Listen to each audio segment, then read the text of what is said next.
Before Disney World existed, America was covered in these strange, wonderful, homegrown places. Fairy tale castles, indoor roller coasters, entire theme parks shaped like the map of the United States. Most of them are shopping malls now, and most people driving past have no idea what used to be there. So today, we're counting down 13 forgotten American attractions that vanished. Number 13, Willow Grove Park, Pennsylvania. Willow Grove Park opened in 1896 outside Philadelphia, built by the Philadelphia Rapid Transit Company for the same reason nearly every trolley park of that era existed. Give people a reason to ride the trolley on weekends. It grew into a genuinely elegant regional destination, nicknamed the Niagara of Fun, drawing more than 1 million visitors a year at its peak and hosting John Philip Sousa's band in live concerts between 1901 and 1926. By the early 1970s, attendance had faded badly enough that new owners rebranded the aging park with a Wild West theme in 1972, hoping a fresh coat of paint and some cowboy hats might buy a few more years. It didn't work. The park closed for good after the 1975 season, with its closure formally announced in April of 1976. The property sat vacant for 6 years before the Willow Grove Park Mall opened on the same site in 1982, complete with banners and old photographs honoring the amusement park that used to stand there, and a working carousel installed inside the mall in 2001 as a small, permanent nod to what the land used to be. Willow Grove Park's original design reflected genuinely upper-middle-class ambitions rare for a trolley park of its era, with formal gardens, a stately music pavilion, and touring orchestras rather than the rougher, carnival-style midways more common at competing parks. That very elegance may have worked against it once tastes shifted toward faster, flashier thrill rides in the post-war decades. One longtime visitor, recalling the park's final six-gun territory years in online tributes, described a park that had clearly become a shadow of its former self, well before the gates finally closed for good. Number 12. Old Chicago, Bolingbrook, Illinois. Designer Robert Brindle had a genuinely novel idea in the early 1970s. What if an entire amusement park, roller coasters and all, existed indoors, immune to rain, snow, and the brutal Chicago winter? Old Chicago opened on June 17, 1975, in the suburb of Bolingbrook, a 345,000 square foot complex combining a turn-of-the-century themed shopping mall with a fully enclosed amusement park under a central dome, featuring 3 roller coasters and a Ferris wheel. It billed itself, accurately, as the world's first indoor amusement park, and the pre-opening party alone drew somewhere between 10 and 16,000 invited guests, causing traffic jams that stretched for miles. The novelty wore off fast. Empty storefronts piled up as visitors stopped coming, ride breakdowns became routine, and by 1978, the mall had started closing early 2 days a week just to save money. The amusement park shut down entirely on March 17, 1980, less than 5 years after opening, and the shopping mall portion followed in 1981. Multiple later proposals to reuse the massive empty building, a casino, a trade center, even a Major League Baseball stadium for the Chicago White Sox, all fell through, and the structure was finally demolished in the spring of 1986. Local residents at the time pointed to a fairly mundane explanation behind the mall's struggles. The surrounding towns of Romeoville, Lisle, and Joliet simply didn't have the household income to support the number of specialty boutiques Old Chicago had built, leaving more than half its storefronts sitting empty for stretches at a time. It's a strange footnote to an idea that was, in a lot of ways, ahead of its time. Indoor, climate-controlled entertainment eventually became a genuine industry unto itself, from indoor water parks to enclosed shopping and entertainment complexes. But Old Chicago's own version of the concept simply arrived a few decades before the infrastructure and financing existed to make it work long-term. Number 11. Playland at the Beach, San Francisco, California. Growing out of a scattering of food stands and carnival games along Ocean Beach in the 1880s, Playland at the Beach was unified into a single, cohesive amusement zone by the Whitney family starting in the 1920s, complete with a wooden roller coaster called the Big Dipper, a hand-carved carousel, and a mechanical funhouse figure named Laughing Sal, whose unsettling cackle became genuinely famous across the city. The park thrived through the Depression, World War II, and the 1950s, functioning as San Francisco's own answer to Coney Island. The decline set in after the Big Dipper was demolished in 1955 and founder George Whitney died in 1958, leaving his son to manage a park that never quite modernized fast enough. By the 1960s, deferred maintenance and a rougher, more crime-associated reputation had taken hold. In late 1971, developer Jeremy Etz Hoken announced plans to buy the 10-acre site for $6.6 million and build housing in its place, and the city approved the demolition that following July. Playland closed permanently on Labor Day, September 4, 1972. Its rides and memorabilia auctioned off within weeks. The historic carousel survived the sale and still operates today at San Francisco's Yerba Buena Gardens. Playland's cultural footprint outlived the park itself in a genuinely unusual way.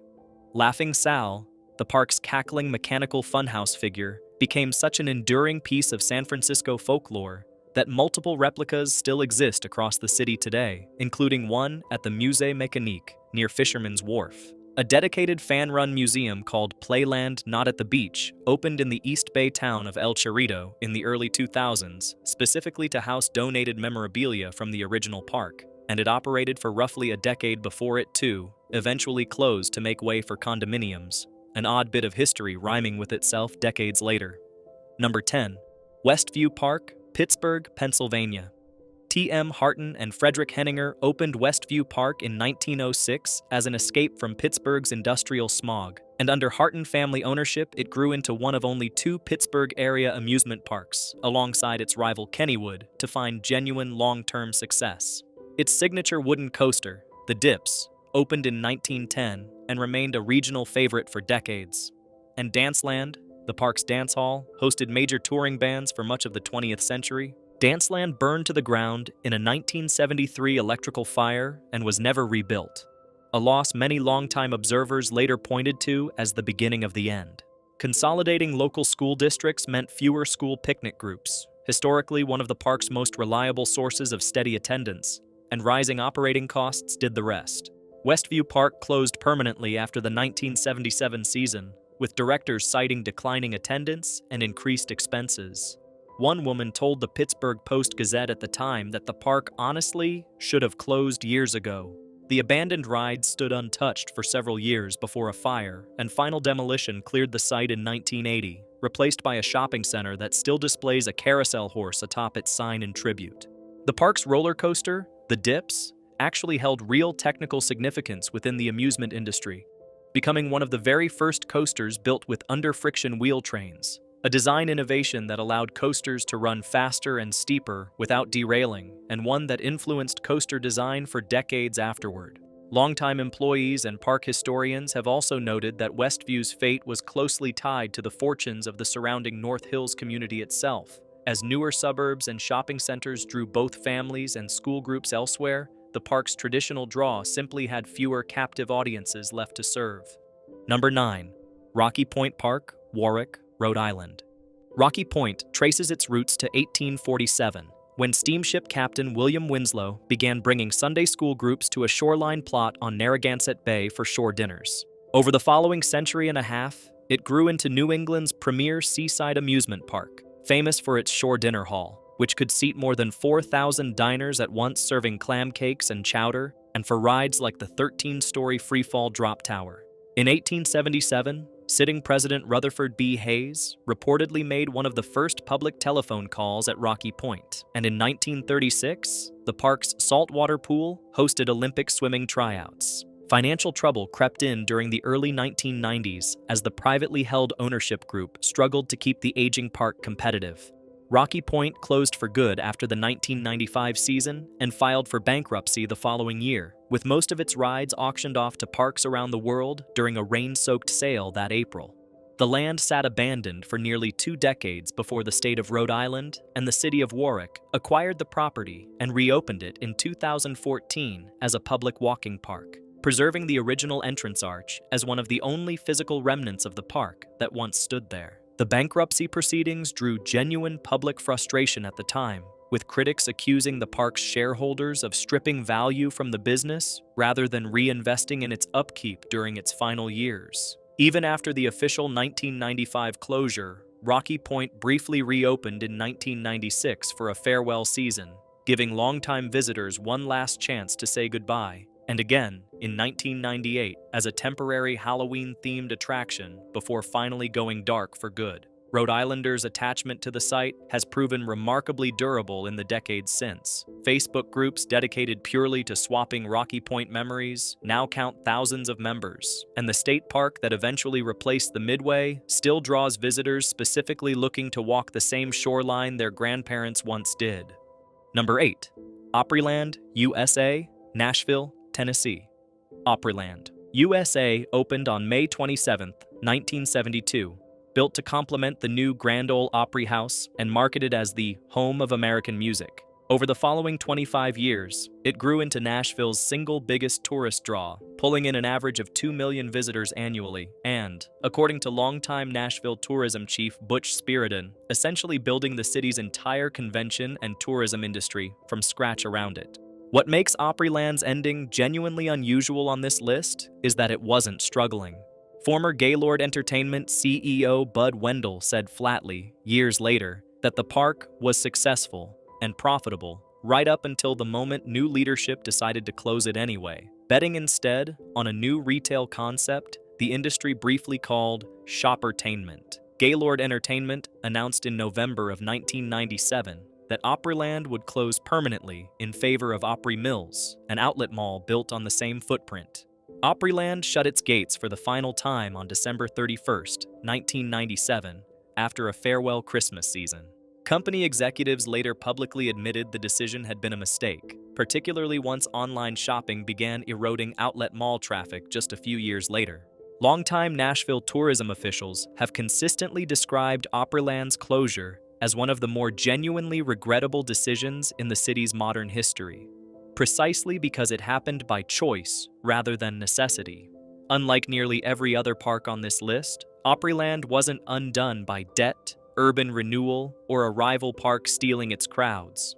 It was undone by a single incoming executive's bet that a shopping mall would generate more long-term value than a beloved, profitable theme park. A bet that, in hindsight, arrived at almost exactly the wrong moment in retail history, just as e-commerce was about to begin eating into mall traffic nationwide. Number 7. Enchanted Forest, Ellicott City, Maryland. The Harrison family opened Enchanted Forest on August 15, 1955, just 1 month after Disneyland debuted in California, building an entire storybook-themed park around nursery rhyme and fairy tale characters rather than rides. Guests could climb through Cinderella's castle, ride through Alibaba's cave, and slide down a giant orange shoe belonging to the old woman who lived in a shoe. At its peak in the late 1970s and early 1980s, the park drew close to 300,000 visitors a summer. Competition from larger, ride-focused theme parks springing up around Baltimore steadily drained interest in the low-tech, walk-through storybook format through the 1980s. The Harrison family sold the property to a development company for $4.5 million in 1988, and the park closed the following year. Half the land was converted into the Enchanted Forest Shopping Center in 1992, and though the park briefly reopened for one final summer season in 1994, it shut permanently after that, sitting behind a padlocked fence for years while its fiberglass characters slowly decayed. Starting in 2004, most of the surviving figures were relocated to nearby Clark's Elioak Farm, where many remain on display today. Unlike most entries on this list, Enchanted Forest never had roller coasters or thrill rides at all, leaning entirely on immersive storytelling and hand-built fiberglass characters instead, which made it feel closer to a walk-through storybook than a conventional amusement park. That same quality made its abandonment feel especially eerie to photographers and urban explorers who documented the site in the 2000s, describing crumbling castle turrets and a headless Humpty Dumpty sitting undisturbed behind the fence for over a decade. One online retrospective bluntly compared the decaying site to Munchkinland's Skid Row, a description that captured just how strange it was to see a place built entirely around childhood wonder slowly rot in plain sight. Number 6. Chippewa Lake Park, Ohio. Chippewa Lake Park began in 1878 as Andrews Pleasure Grounds, a simple picnic and swimming spot in rural Medina County that gradually added rides over the following decades, including a Ferris wheel once billed as the fastest in America and a ballroom that could hold 5,000 dancers, hosting acts like the Dorsey Brothers during the swing era. The Beach family ran the park successfully for generations before selling it to Continental Business Enterprises in 1969. The new owner's plans to convert the property into a summer resort failed to attract meaningful investment, and facing steep competition from nearby Cedar Point and the now also defunct Gauga Lake, Chippewa Lake Park closed permanently in 1978, its centennial season. What happened next is what makes this entry unusual. Rather than being demolished, most of the park was simply abandoned in place. For more than 3 decades, an eerie, half-swallowed Ferris wheel, a rusting tumble bug ride, and collapsing ticket booths sat quietly reclaimed by forest, becoming one of the most photographed abandoned amusement parks in the country before most of the remaining structures were finally cleared around 2010.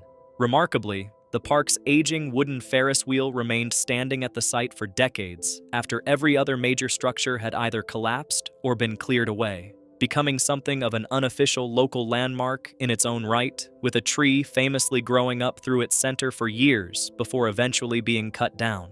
The Chippewa Lake Historical Society has since worked to preserve what photographs and artifacts remain, and as recently as 2024, local preservationists were still working to document the site before whatever development eventually replaces it erases the last physical traces for good. Number 5. Euclid Beach Park, Cleveland, Ohio. Opened in 1895 along the shore of Lake Erie and patterned after Coney Island, Euclid Beach grew under the Humphrey family into one of Cleveland's most beloved attractions for 74 seasons, known for its free gate policy, its grand carousel, and rides like the Flying Turns. The park also carried a genuinely painful history. It enforced racial segregation from its earliest seasons, barring black visitors from its dance pavilion, skating rink, and swimming beach.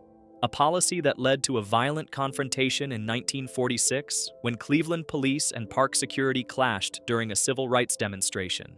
Rather than fully integrating its attractions in the years that followed, the park gradually closed individual rides one by one, a pattern historians say contributed directly to its financial decline, alongside genuine factors like lake pollution and rising costs. Euclid Beach Park closed permanently on September 28, 1969.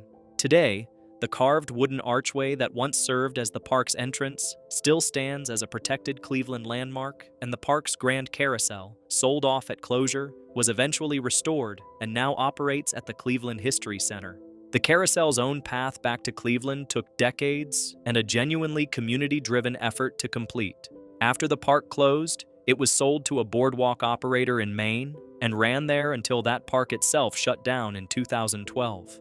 A coalition of local historical groups and preservation nonprofits then launched a $6 million fundraising campaign to buy the carousel back, restore its hand-carved horses, and bring it home to the city it had entertained for nearly 6 decades, finally reopening to the public in 2014.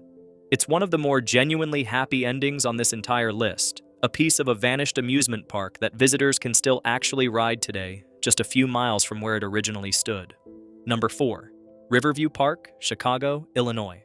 Riverview Park opened on July 2, 1904, on the grounds of a former skeet shooting range and grew into what was, for a stretch, legitimately the largest amusement park in the world, with more than 120 rides spread across 74 acres, including 6 wooden roller coasters. Its slogan, "Laugh Your Troubles Away," became genuinely iconic across Chicago, and the park drew an estimated 200 million total visitors over its 63-year run.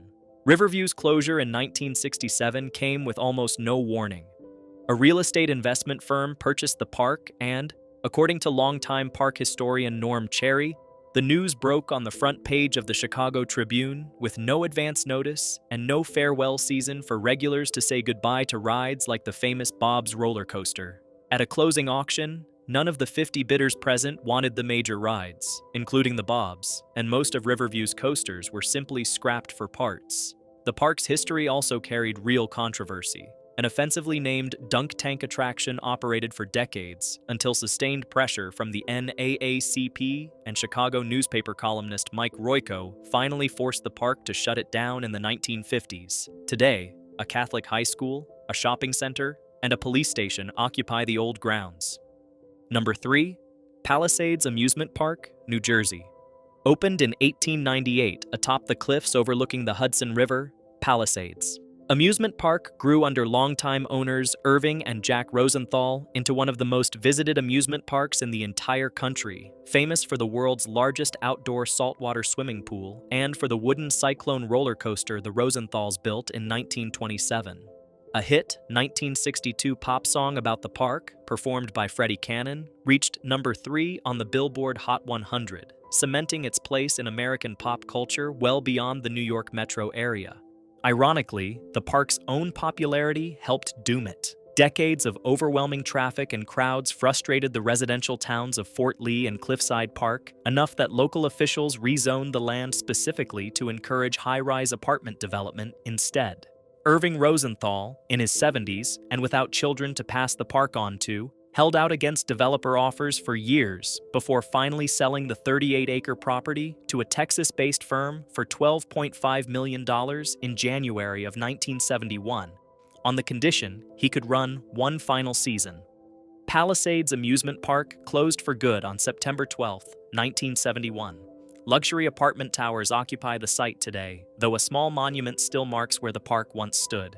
The park's final day carried a genuinely bittersweet detail that longtime fans still repeat. The very last person ever recorded swimming in that famous saltwater pool was a teenager named Kurt Kellinger, whose own father happened to be the pool's longtime manager, closing out a Rosenthal family institution with a fittingly personal, almost accidental footnote.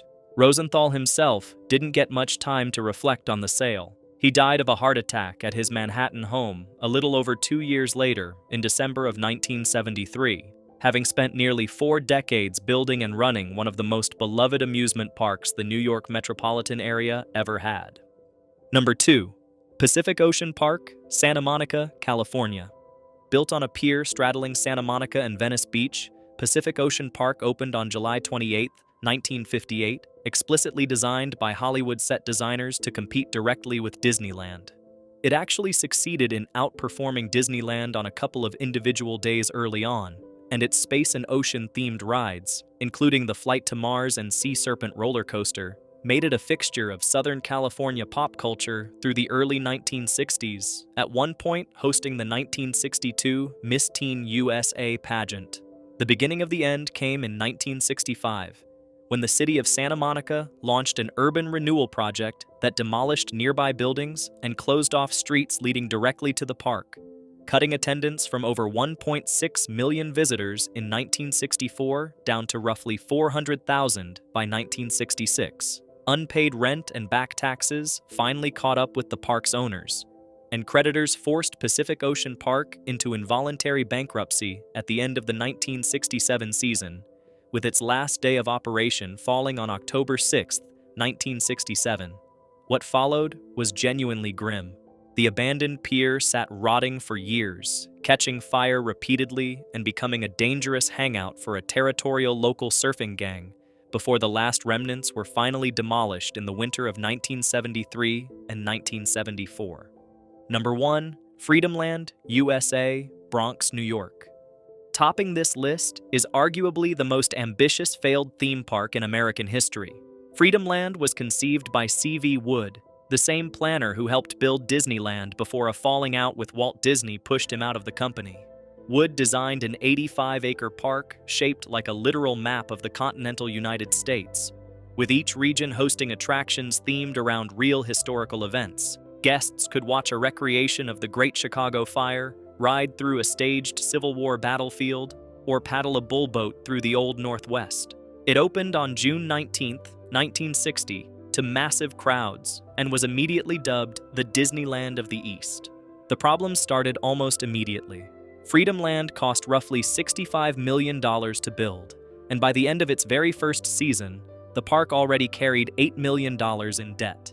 Management scrambled, adding conventional rides and shows to boost revenue, and 1961 attendance topped 1.7 million visitors.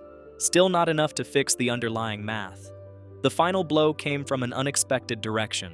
The 1964 to 1965 New York World's Fair opened in Queens, backed by powerful city planner Robert Moses, and drew crowds and media attention away from Freedomland almost overnight.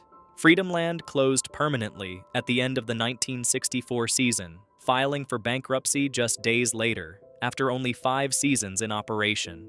Much of the site was eventually redeveloped into Co-op City, the largest cooperative housing development in the world. And today, almost nothing physically remains to mark where America's largest theme park once stood. Freedomland's brief life left behind a strange, mostly undocumented cultural footprint.